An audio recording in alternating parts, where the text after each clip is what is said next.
Hey guys, welcome back to the channel. Pedro here. If you are new, welcome to this absolutely amazing channel. Today guys, I am very excited because recently I had a Zoom call with a doctor. She works at the NHS, for the NHS, at UCLH, so that's University College London Hospital, I believe. And I just absolutely enjoyed the session, this Zoom call with her. I just asked her a ton of different questions about the NHS, about the med school process, about med school in general, about UCAS application, what personal statements, things like that. And I've included timestamps down below because it is quite a long conversation, so you don't have to watch all of it. I'm not going to stop you if you will. But anyway, I'm going to stop talking, and I just hope that you get as much out of this as I did. Anyway, let's get into it. Okay, awesome. Hello, Dr. Ivy, how are you? Hi, I'm very well, thank you. Nice to see you. I see. So, why don't you introduce yourself to us today? Okay, so I'm a consultant in anaesthetics, and my major area is in neuroanesthesia and obstetric anesthesia. I work in a central London hospital, completed my training here in the UK, went to Imperial College Medical School. Yeah, and that's me, essentially. Cool. Thanks for joining us today, by the way. Yeah. So we're just going to talk about a few things, just generalizing around medicine and just how your personal experiences as a doctor and working for the NHS. So I'm going to start off with really, sort of at the crux of it, sort of intro into medicine. So why did you choose to pursue a career in medicine? Okay, well, like many people, it's something that as a kid I wanted to be. I think I was probably age 7 when I decided I wanted to become a doctor. And if you ask me probably what my motivation was just to see people, who went into hospital sick and somehow somebody did something and got them better. And I wanted to be part of being able to create that change. So yeah, that was kind of like a childhood dream. And I was lucky and blessed enough to be able to fulfill that dream. Yeah. Wow. From the age of 7, that's quite a lot of determination, would you say? Well, yeah, and I always say I had great support around me. Both from home, from my parents, my siblings, and from my teachers at school. I mean, there was always, the odd teacher that probably didn't believe I could do it, but more than anything, largely my experience was that I was very well supported all around. And I had opportunities that were made available to me. So kind of started off as a kid. I was a Red Cross member. That kind of increased my interest in sort of caring for people. And whilst at school, when you do your work experience, so I chose to work in a special children's school. And that probably has a little bit of history in that my parents run a special school for children, a private special school. So that wasn't foreign to me in terms of the learning environment for children with disabilities.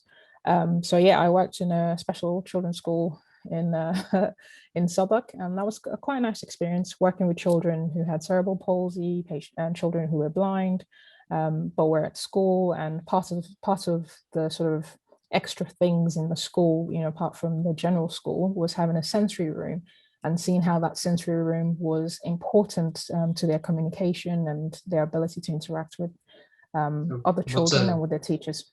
Yeah. What's a sensory room? Okay, so a sensory room, the idea of a sensory room essentially is to stimulate the senses of the child. So it usually will have, what you and I would probably call funky lights, but the idea is it has lights and it has sort of calm sounds and things that stimulates different senses of the child, so much so that hopefully they interact with the environment and with the people in the environment as well. So yeah, that's sort of a sensory room, to put it in a nutshell. So that was what I did for my work experience. And I, like probably every other student who wants to do medicine, I tried to get a placement at my GPs. I couldn't get one. And I wrote off to King's College Hospital. So I worked as one of the volunteers in the hospital, kind of stood at the front of the hospital, showing people where to go and sort of, patients whose mobility were limited, trying to help them to get to where they needed to get to. And then I think the most enlightening place I worked with in King's College Hospital was the Patient Advice and Liaison Service Centre. And, that was quite useful for me, even though it wasn't the clinical bit of it. It was important to see, it was a place where patients can go and express their concerns or complaints and things like that. And just seeing how those complaints were handled, how they managed all of that. For me, actually, I think quite useful for my training, because a lot of the problems are, down to communication issues. So that was quite useful. And also I worked at Guy's Hospital. I worked in their renal department, sort of as a clerical staff. And again, that was useful. You get to read as you're dealing with all the notes and stuff. You get to see some of the notes because you need to know where to file them. So you end up having to read some of it. And just familiarizing myself with some medical terms. So that was useful. This was all before actually getting into med school. Yeah, it was. I think the other thing that I probably didn't mention, which I did put on my personal statement when I was applying, was as part of my local church, we used to be involved with the homeless community. So we used to go out to feed them. And again, that was very insightful for me, because in medicine, you're going to deal with people from all walks of life and from different backgrounds. Gaining communication skills where you're able to approach people on the street who are, in front, who are on the outskirts of society, being able to know how to approach them in a, compassionate way, and also in a helpful way, were skills that I developed through doing that. So all those things put together kind of prepared me for medicine. So whilst I wasn't shadowing a neurosurgeon or, the classical things that people want to do, I think I gained a lot more from doing all those roles. Wow, that's really impressive. Yeah.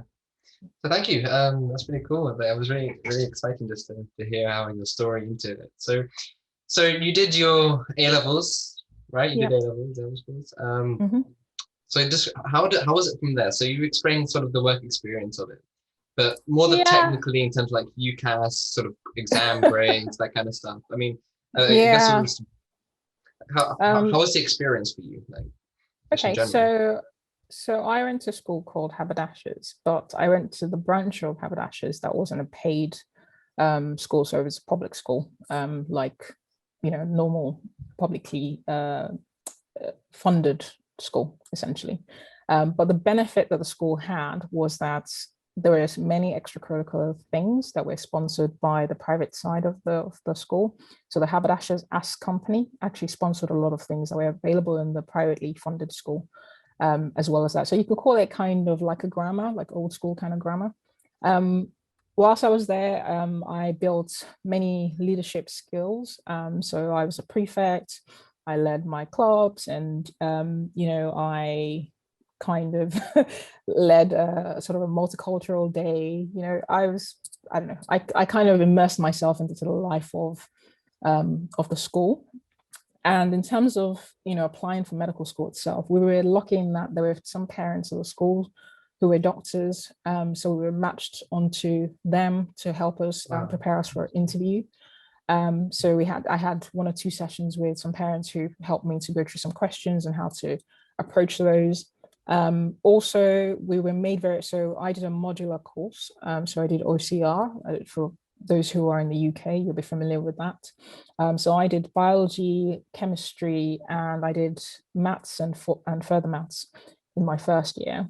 And this is going back more than 20 years ago. So it was at a time where people only really did probably 3 A levels. So my first year I did further maths, and I dropped it after the first year, because I really love maths, but I didn't quite see how I could translate that into something that was useful to people every day.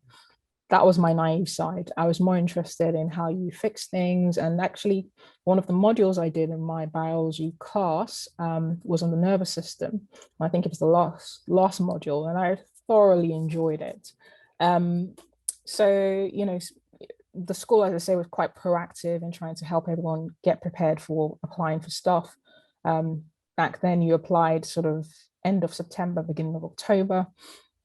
So there was a whole group of us, people who were applying to Oxbridge as well, were put into a special group because they had special preparation for for that group of people. So I think I had a lot of support all around, where people went over my UCAS statements and helped me to put things I'd done into context that was useful for my personal statements. Yeah. So if I had any advice for anyone who is looking to apply to medical school, write all the things you've ever done onto paper and then put it into the format for your personal statement, and then have many people that you trust to have a read, to read it through and help you convey and communicate the things that you really want to communicate properly on the UCAS statements. Like, that is such invaluable service that you can have, because what you think is appropriate is not necessarily what's appropriate, and being able to articulate that in a way that it conveys the information that, wow,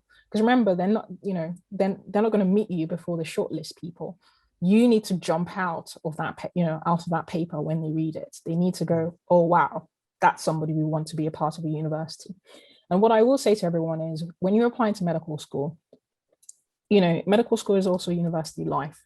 So you also have to enjoy that time whilst you're there, because you have loads of challenges and all the rest of it, but also you want to remember loads of fun memories as well. So I will advise, pick a school that has things that you enjoy as well as the academic side of it, because there's no use going to somewhere where you are academically sound but you don't get to develop the other parts of you. This is one thing I always say. It's really unfortunate that in medicine, when you apply, you're meant to be grade 8 on every single instrument, musical instruments. You're meant to be an excellent athlete. You're meant to be excellent in all your subjects that you're doing. But then when you get to medical school, suddenly you're struggling to find time to do all those things, and that's what causes burnout for a lot of people in their careers, because there isn't another avenue for you to express those parts of you that was essential to you getting into medical school in the first place. And you've got to be a rounded and balanced person as a doctor, because if you aren't balanced in your personal life and in your working life, there will be a little bit of you that is not functioning at your best. So it is very important that you go to a university where you will feel comfortable. And how do you know whether you're going to feel comfortable there? So what is important to you in terms of societies? So if you are somebody who is very big on sports, then you want a university that's very big on sports too. And you'll be surprised, actually, a lot of the universities are looking for those things as well, because when you bring those things to the university, you're going to continue that legacy that university has. And even if they don't have that legacy, you can help them build it, actually. So those are things to think about. So, for example, if you are going to Cambridge or Oxford, there are certain unique things that they're looking for. So you need to look at all those things before you apply to medical school. So that's what I would say in my long-winded answer. It's like, know their admissions policy really well. Know what yeah, definitely get to know the admission policy quite well, and get to find, try and find people who are either current students of that university or people who have recently graduated from that university, and you get a flavor of what the university is like. Are they a university that likes to participate in university challenge? Is it a university, even though you're doing medicine, they've got a technology base on campus that you can get involved in, or they've got a, I don't know, legal thing that you want to get involved with that you can do in your spare time, because that's all part of being well-rounded and being a wholesome person, essentially. Yeah, thank you very much. Yeah, so yeah, that's really interesting. I like how you put that sort of, you need to develop not just the academic side, but literally everything else. Otherwise, that's one of the leading causes of burnout. Yeah, it's pretty cool. Yeah. So just talk about med school now. Just have a sort of focus on what your experiences in med school was. Well, so try to describe it. What was studying at Imperial like? Was it? Okay. What did you? So, if you could remember, so I've grown up in Southeast London, and I remember when I was applying to Imperial, people said to me, "Why do you want to go there for? Black people don't go to Imperial." But that was not how I viewed life. I viewed life as going somewhere where you will fit in, where you will academically excel, and somewhere where that would open doors for you for the future. So I wasn't looking at what the demographics of the university was when I was going to university. When I did go to university, yes, it was quite apparent that there weren't that many Black students there, but that didn't bother me. And again, that's preparation for life in general. You will walk into some rooms where there aren't people like you, whether you're female, you know, whatever your exception is, you're going to walk into rooms where there aren't going to be people like you, you know, in terms of physical aspects or in terms of even how you think. So Imperial was good preparation ground for that. I blended in quite well. I got involved in societies at university. I got involved with the BMA. I led as one of the BMA reps for Imperial whilst I was there, and got involved with the Drama Society. So I did a lot of things. And looking back now, there were things that were important for my own personal development. And that's one thing you should not let slip whilst you're at university. Whilst you're developing academically, you should also develop in yourself, in your maturity, in the things that you're interested in. And also, you know, you should view those opportunities to do those things as an opportunity to mix with other people, because it was an opportunity for me, you know, for example, the Drama Society, to mix with, you know, people who weren't necessarily medics. In my doing the BMA stuff, it was my opportunity to mix with people who were outside of the Imperial campus. So I mixed a bit more with people from all over the country, meeting other reps from around the country. And it gave me leadership skills as well, because, you know, I had to present at the main BMA conference. So yeah, all that was fun. I was part of the Imperial Gazette editorial team. So, you know, I got to interview people in leadership positions. So all of that was great. And, you know, I thoroughly enjoyed my experience at university. You know, there was a social aspect to it as well, which was great. And because Imperial has a lot of specialist hospitals that are attached to it, you know, I got the, you know, not just me, but we all got the opportunity to learn from people who were at the forefront of their field. And that for me was actually the most important thing, to build those relationships and partnerships with people. So that sort of leads on to a question which I've been like wanting to ask, because like, at least in this country, in England, right, all the med schools are sort of audited. I don't know if that's the correct term, but standardized in terms of the quality that they educate their students by the GMC, right? So do you think, working as a consultant and anaesthetist, do you think there is much difference in students that come from one university compared to students that come from another university? Well, so we only get medical students from a particular university at my hospital. So however, we get junior doctors from around London. Now, do I think there's a difference between people? I think the only difference you will have with, you know, from where people are coming from is due to the opportunities and things that they're exposed to. And, you know, you can't really change that until you have the opportunity to branch out of where you're at, if that makes sense. So, you know, if you're in medical school in Dundee, all the clinical people you're going to end up working with whilst you're in medical school are all the people around in Dundee. And there's nothing, you know, wrong with that. If you wanted a different experience, you know, something that's not done in Dundee, that's done, I don't know, in Cardiff or in Manchester or something, you're going to have to find a way to get yourself to those places.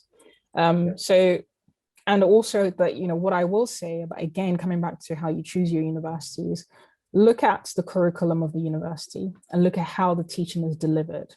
So each school has although, you know, the content ends up having to be the same, the way they deliver the information is very different. You know, if you go to Cambridge or to Oxford, you're still kind of doing the preclinical, you know, sort of old school biochemistry, you know, all the rest of it. And then you cross over to your clinical stage after you've done your BSc intercalated year. If you go to, you know, most of the London universities, they do a sort of blended situation where you're doing systems-based learning. So, you know, you might be doing the nervous system and you're having classes teaching you about the nervous system. Then you go off and you do anatomy and you're doing, you know, neuroanatomy at that point. And then you go off to your clinical placements and you're setting they will try and put you into neuro placements at the same time. So a lot of the London universities have tried that model, and I think that model works well. And on top of that, you do problem-based learning on top of it as well. So on top of all the things you've learned, you have an opportunity to meet in small groups with a personal tutor, and you go through a problem-based around all the things that you're learning. That was certainly my experience. And, at the time it didn't quite make sense, but in retrospect, actually it was really good. If I had to say it had a downside, it is that some things you have to go and read on your own, and that's just preparing you for life later on, where you have to, self-directed learning is quite important.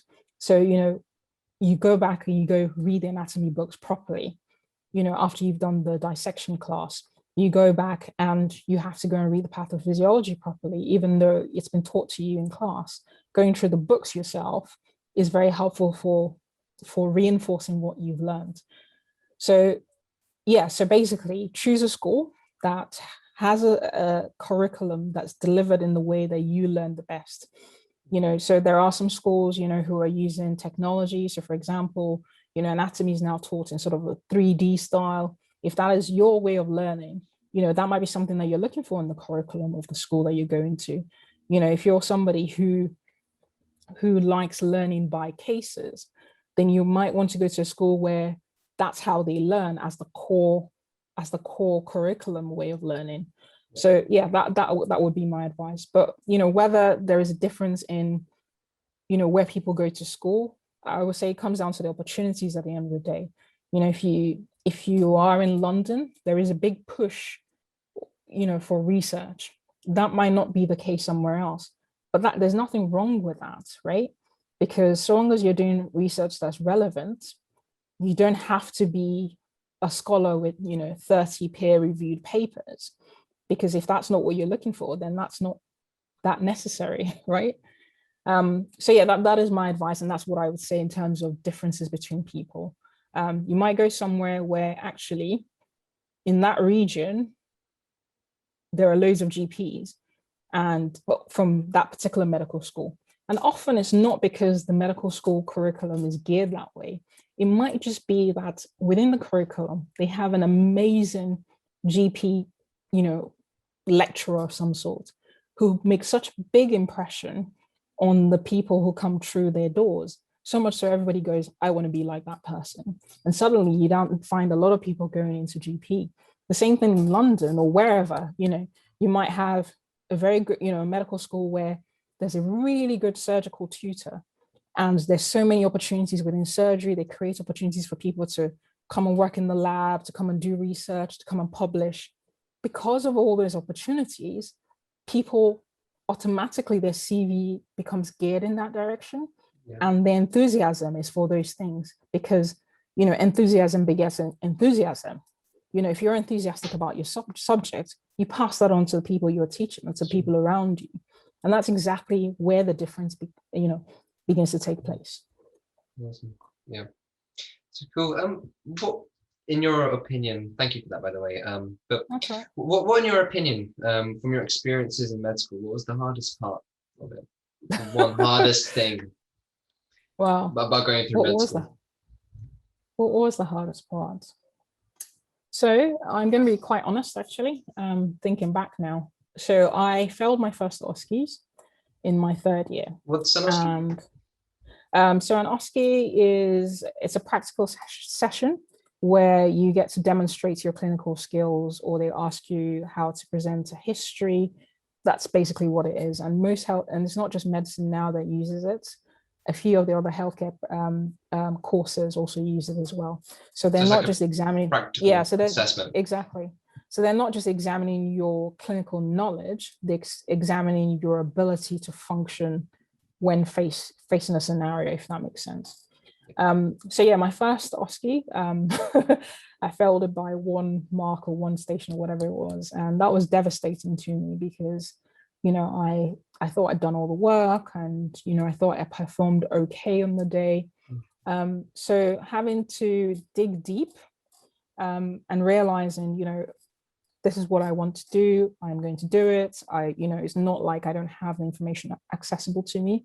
I have the information accessible to me. but just being able to get up from, quote unquote, a defeat and going back again with the same enthusiasm, with the same tenacity to go back and get it done. That was hard, and probably especially hard because I had to do it over the summer holidays, and I had planned this long summer holidays with my family away, and my sister was getting married and all the rest of it, and I had to I had to come back in the middle of that holiday, do my exams, and then go to my sister's wedding in America. But yeah, anyway, that's a long story. So that's probably the hardest thing during medical school. Cool, awesome. So that's like, so learn how to sort of deal with it. I guess that's really inspiring how something goes wrong, but you have to just maintain that sort of same approach the next time around and keep going, right? Yeah, but that is life. It's the same way when you do become a doctor. Unfortunately, sometimes you will do everything you can to save a patient, and I'm talking specifically in anesthesia now. So if someone comes in cardiac arrest, and you as a team, especially most times often is the anesthetist that might be leading the arrest, and in spite of everything you've done, the patient doesn't survive. The next day or the next minute, if another patient arrests, it's a new patient. You still have to do, it's a new patient, but you still have to go with the same tenacity that we're going to try and save this person, and do everything that you did again, and hopefully better if there is any improvements that you could make, and make sure that that incident doesn't affect how you move forward. So, in some ways I can look back now and say, hopefully that prepared me for that. Awesome. So, and on another aspect, more positive, what was the most awesome thing about going to med school? Oh my God. There were so many awesome moments at medical school, I must say. I guess I could start with on my electives. Okay, so for those who don't know what electives are, so electives are in your final year, you get to go anywhere in the world for 2 months and practice or learn some medicine, and then come back. And it's kind of like the big highlight of medical school, because you want to go somewhere amazing. I had friends who went to Fiji, to Vanuatu, and all these places. But I planned to go to America, and I went to work in Cook County Hospital in Chicago. And I don't know what the age audience is, but for those of you that don't know what Cook County is, so Cook County is a hospital that ER was based on. And if you've ever watched any of the medical sort of shows and stuff, ER was like the big thing at the time when I was, pre-medical school.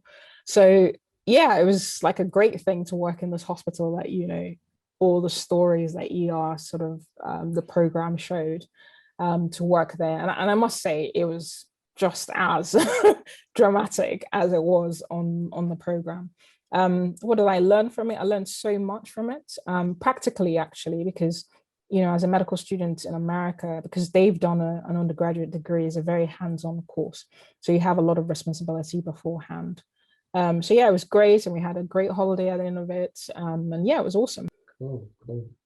So, Doctor, can you describe what your medical training pathway was like directly after med school? Yeah, so it's all changing at the moment. So when I finished medical school, you didn't have to do an exam that would decide where you ended up in the country. You weren't ranked nationally. So there's now an exam that people have to do at the end of medical school that allows them to be allocated a job around the country. Now, your very first year after graduation, your medical school and the GMC are still responsible for you. So traditionally, used to be we used to call it the PRHO year, so your pre-registration house officer year. That year is your opportunity to solidify, and then by the end of the year, you're fully GMC licensed, so to say. I did my first year after university. And throughout medical school, I was really interested in intensive care medicine, and I did intensive care on my electives in America and at UCLA. And my first year, I also did an ICU job as well. So I was like, wow, this is amazing. Like, how do you do it? And back then, anesthetics was probably the most likely route into intensive care. That's all changed now. Intensive care is its own specialty. So essentially, I did 2 years after medical school, just doing a bit of general everything. So I did cardiology for 4 months. I did general surgery, and then I did intensive care my first year. In my second year, I did gastroenterology for 2 months, and then I did 2 months of neurology, and then 4 months of orthopedic stroke plastics, stroke bones unit, and then final 4 months of geriatric medicine. So whatever you do, you have to do first 2 years of a bit of everything, but your opportunity to gear yourself in the direction that you want, you do have that opportunity to do so. So when you rank your jobs, you can rank it with the jobs that have the kind of specialties that you're interested in. Because if you do that, then you can start doing the research, you can start doing the audits and all those things that you can get on your CV through that and present at conferences and things. And then by the end of your first year, beginning of your second year, you're meant to start applying for specialty jobs. So I was kind of in a dilemma because as I mentioned before, I was really interested in sort of neuro stuff. So I tried to apply for medicine, and I did get the job. I got my anesthetics job beforehand. Now, anesthesia is 7 years in training. Sounds like a long time to a lot of people, but there's a lot to learn because you're not just doing surgery for one particular type of surgery. You are anesthetizing patients for all different types of surgery, both pediatrics, neurosurgery, obstetrics, orthopedics, all the different specialties. So you have to have some knowledge and some understanding of everything. On top of my 7 years of training, I took a year out and did an extra year learning neuroanesthesia, which is what I'm doing now. And then I went, took another year off, and I went to Toronto and did obstetric anesthesia. And that was one of the most amazing things I did. I learned a lot from that, and then came back and finished off my training, and then started a locum consultant job, and then my consultant job at the moment. So in a nutshell, when you finish medical school, you have to do 2 years first, and then you either take some time out to do extra stuff, or you can apply for your specialty training. If you want to apply for GP training, after the first 2 years, you do 3 years of GP training, and then by the end of it, you're a GP. So 5 years in total post graduation from medical school. If it's surgery, most surgical training is between 7 and 8 years after the first 2 years. So a bit like anesthesia. And the same thing goes for like plastic surgery, which is surgery as well. For the general medicine side of things, usually the training is about 5 to 7 years, depending on which specialty you choose. So in total, the shortest time between graduation and when you become a fully independent specialized person is 5 years to about 10 years on average. Why did you choose anesthetics? So that comes back to what I said right at the beginning. I always wanted to be in the position where I can make a difference. I liked anesthetics because you get instant gratification. I give a drug, I see the effect straight away. Whatever I'm doing, I'm seeing the effect straight away. And so for me, that was quite gratifying. It's also practical, so hands-on skills. And also, I just enjoyed the general medicine side of it, because you need to really understand general medicine, understand the physiology of people and their diseases to be able to keep, their what we call homeostatic control. So make sure that everything in their body is working as it should do, in spite of the drugs you give them and in spite of what the surgeon does to them during the surgery. So yeah, that's kind of why. So I can see it is quite broad, isn't it? Because I can imagine there's so many different surgeries, but all requiring anesthetics, and they do. And the great benefit of anesthesia is we work in so many different places, not just in the hospital. So you can do pre-hospital medicine as well. So you're part of like London Air Ambulance, for example, or you could do it privately where you're doing repatriation. So I did that at some point. during my training, but it wasn't part of my training. I used to work for a company based in Oxford at the time, where we go and repatriate people who had been on holiday and got stuck in hospital somewhere and bring them back to the UK. So yeah, that was quite useful and good experience.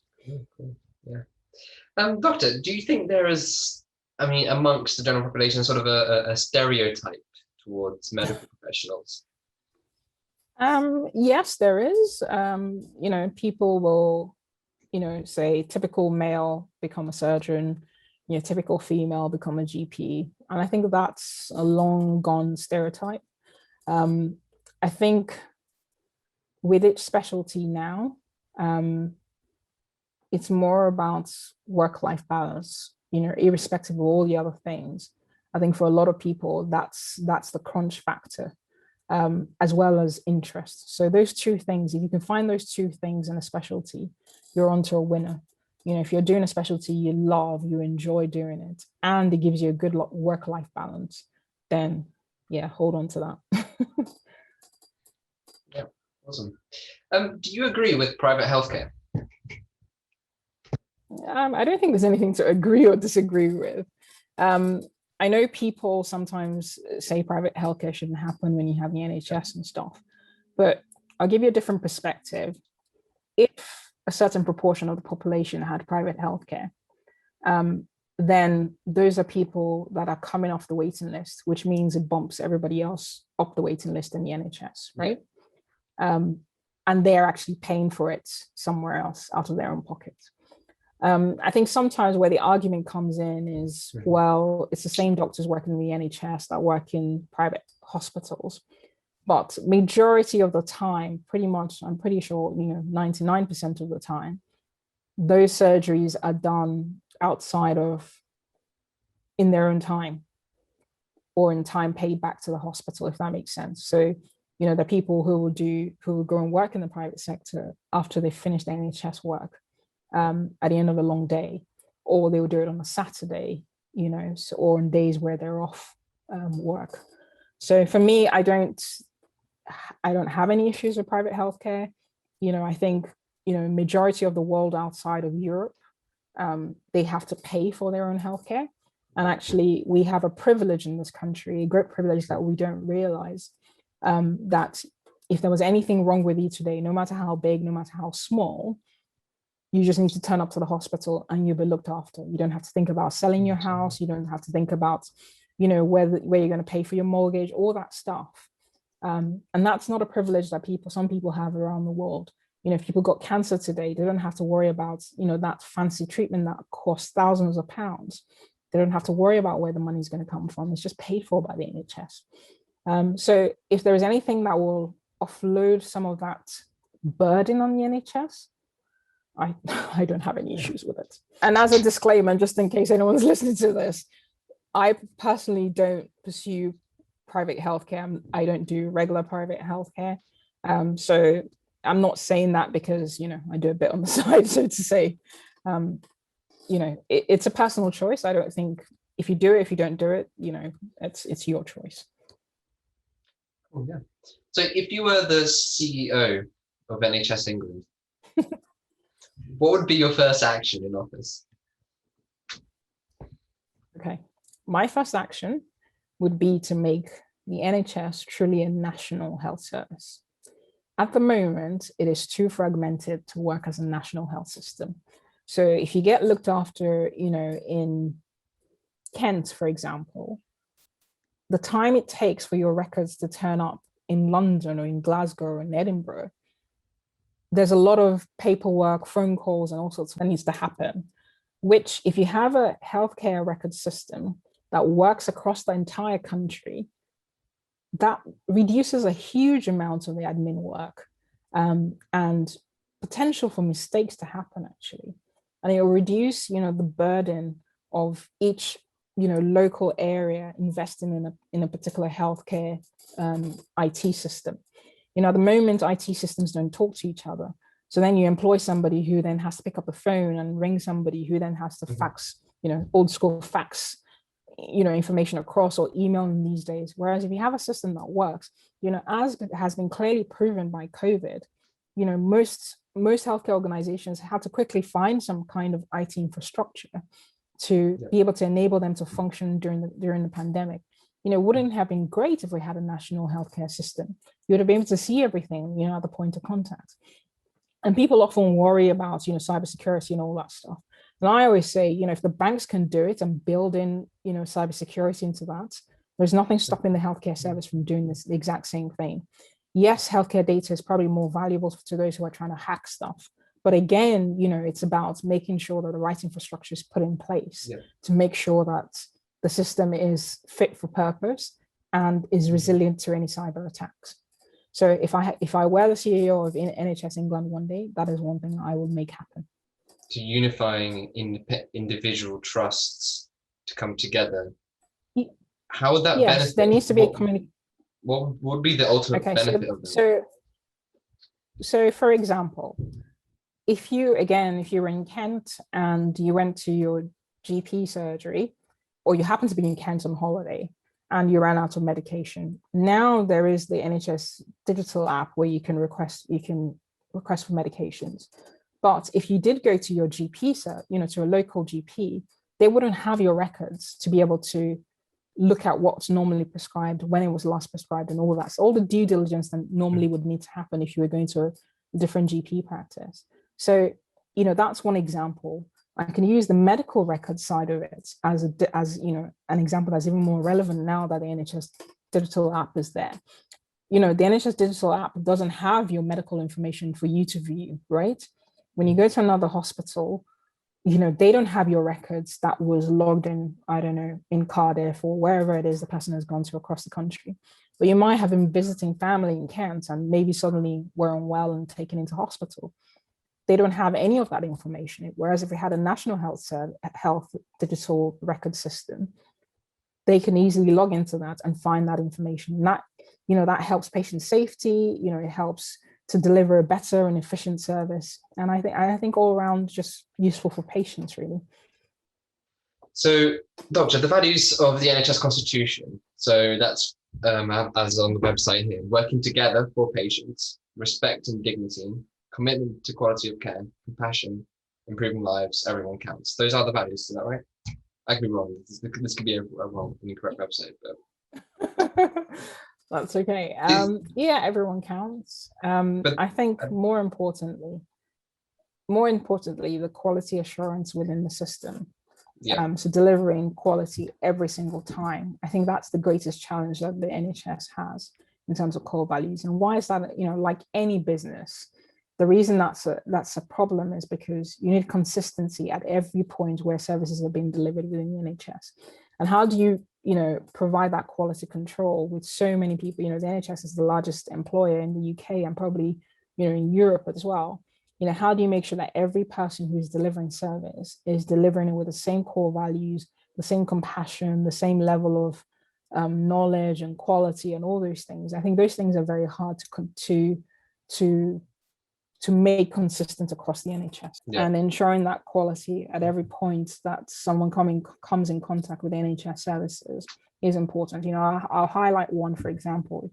You know, psychiatry services has been underfunded for many years in this country. As we come out of the pandemic, you know, even more people need their mental health addressed. And how is the NHS going to cope with that? You know, you'll get variabilities in terms of the funding for that between the various, you know, boroughs around the UK. So yeah, that is where I think the real issue is, delivering value and delivering quality at every point of contact in the NHS. What do you think? So what is the largest sort of hurdle in delivering that quality? Variation between regions? Yeah, so part of it is funding. So, you know, in one area, you have funding for mental health nurses, for example, and in another area, you don't have that. You don't have enough funding to be able to provide the mental health support for all your patients in the community. Another example is, you know, patients who require help for things like eating disorders and things like that. Now, that's not something that the NHS, you know, funds necessarily. You can look at fertility treatments, for example. there are one or two boroughs, one or two counties around the country that don't provide any free IVF treatments for people across the country.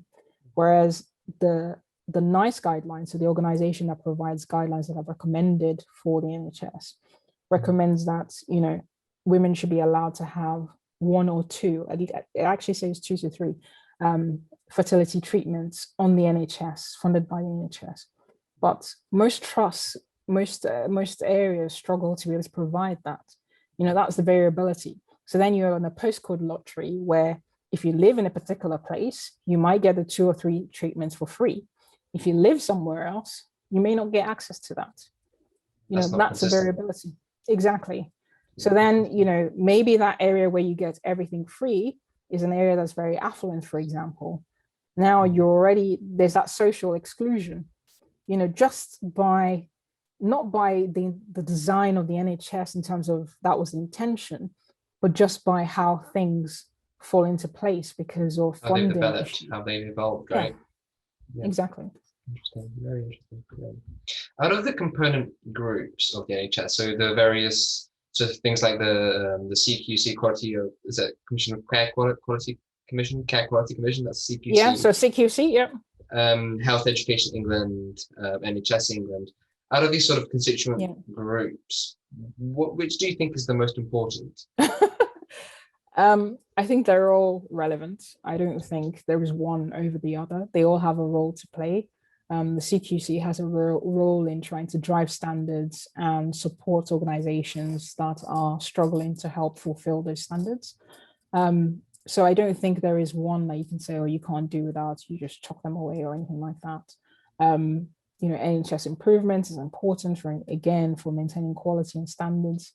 NICE is important for making sure that they review current evidence and provide recommendations of treatments, so that, again, providing a standard for the rest of the country to follow. And that is what people then audit themselves against, those level of standards, to know how well they're doing. So I think they're all useful in everything they do. So thank you, Doctor. So just some couple of final thoughts I'd just like to end with. What would you advise? What one, or just general advice, what would you advise to anyone who is interested in pursuing a career in medicine, other than what we've already mentioned at the start? Yeah, so my advice is don't do it for money, because money is not a strong enough motivation to do the job. I would say keep your tenacity no matter what happens, through your career, in life generally. Keep your enthusiasm. Make sure you're a well-rounded, balanced person. So get involved in as many things as you're interested in, because, you know, it might be the orchestra that you enjoy, and that's the one thing that you might be able to use to connect to your patients in future. It might be the one thing that you're able to connect with your colleagues in future. So nothing is irrelevant. Everything is experience that builds in, and no matter how long it takes, just go with it and keep on going, and find people who will support your dreams, support your vision, and help build you up, especially for those moments where you feel down. I think that's absolutely crucial.